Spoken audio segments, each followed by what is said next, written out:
নমস্কার বন্ধুরা, তোমরা সবাই কেমন আছো? আশা করি সবাই ভালো আছো। আমার চ্যানেলে তোমাদের সবাইকে স্বাগত জানাই।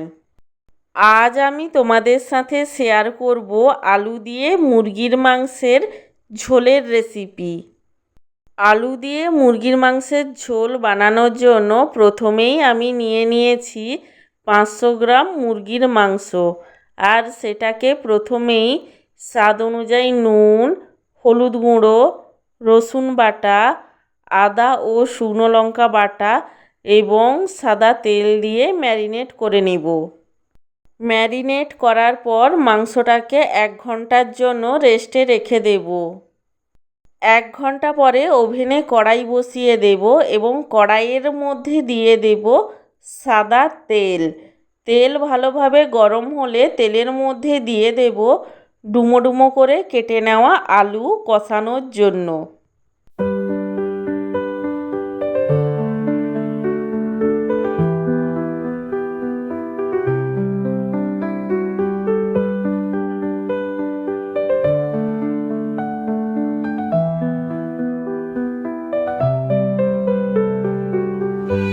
আলুগুলো ভালোভাবে কষানো হয়ে গেলে একটি পাত্রে আলুগুলোকে তুলে নেব। আলুগুলোকে তুলে নেওয়ার পর ওই একই কড়াইতে আরও কিছুটা সাদা তেল দিয়ে দেব। তেলটা গরম হলে তেলের মধ্যে দিয়ে দেব 1/2 চামচ চিনি। চিনিটা লাল হয়ে উঠলে তেলের মধ্যে দিয়ে দেব দারুচিনি এবং এলাচ। এলাচগুলোকে ফাটিয়ে তবেই তেলের মধ্যে দেব।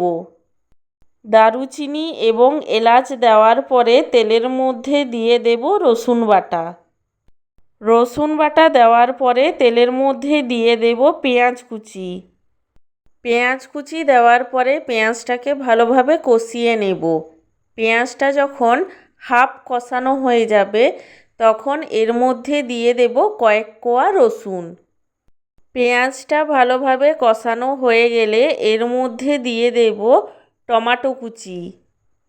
টমেটো কুচি দেওয়ার পরে মশলাটাকে কিছুক্ষণের জন্য কষাবো যাতে টমেটো কুচিগুলি মজে যায়।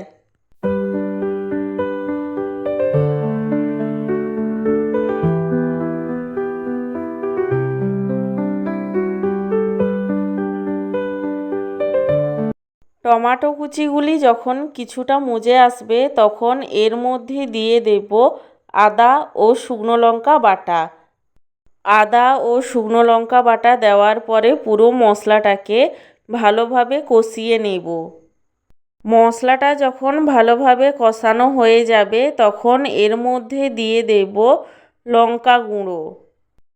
তোমরা যে যেমন ঝাল খাবে সেই অনুপাতে লঙ্কার ব্যবহার করো। লঙ্কা গুঁড়ো দেওয়ার পরে মশলাটাকে ভালোভাবে কষিয়ে নেব। মশলা থেকে যখন তেল ছাড়তে শুরু করবে তখন বুঝতে হবে মশলাটা ভালোভাবে কষানো হয়ে গেছে। মশলাটা ভালোভাবে কষানো হয়ে গেলে মশলার মধ্যে আগে থেকে ম্যারিনেট করে নেওয়া মুরগির মাংসটা দিয়ে দেব।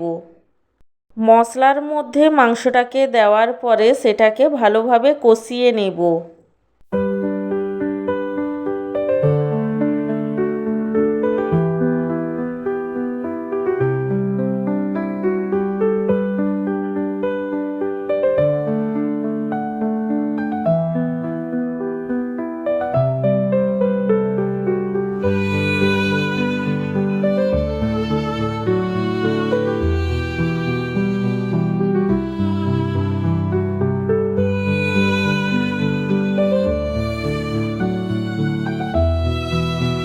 মাংসটা যখন 50% কষানো হয়ে যাবে তখন এর মধ্যে দিয়ে দেব 2টো গোটা কাঁচা পেঁয়াজ।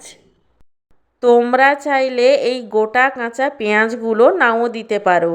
পেঁয়াজগুলো দেওয়ার পরে মাংসটাকে আরও 2 থেকে 3 মিনিটের জন্য কষিয়ে নেব।